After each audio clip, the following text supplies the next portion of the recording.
السلام علیکم ورحمۃ اللہ وبرکاتہ۔ اعوذ باللہ من الشیطان الرجیم، بسم اللہ الرحمن الرحیم۔ محترم سامعین، میں امید کرتا ہوں سب خیریت سے ہوں گے۔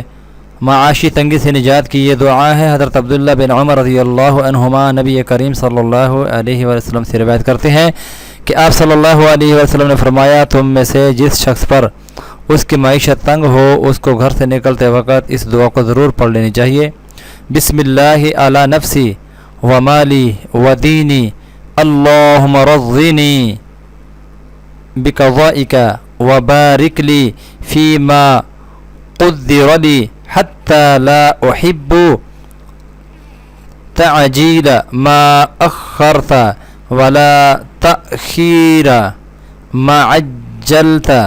ترجمہ: اللہ تعالیٰ کے نام سے اپنی جان، اپنے مال اور اپنے دین کی حفاظت چاہتا ہوں۔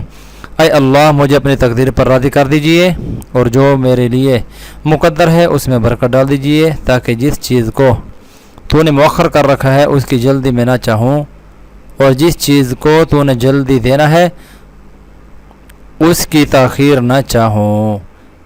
یہ کتاب کا حوالہ آپ کے سامنے محترم سامعین موجود ہے۔ میں امید کرتا ہوں انشاءاللہ العزیز آپ اپنی معاشی تنگی میں اس دعا کو اپنا معمول بنائیں گے، تاکہ اللہ رب العزت ہم سب کو معاشی تنگی سے محفوظ فرمائے۔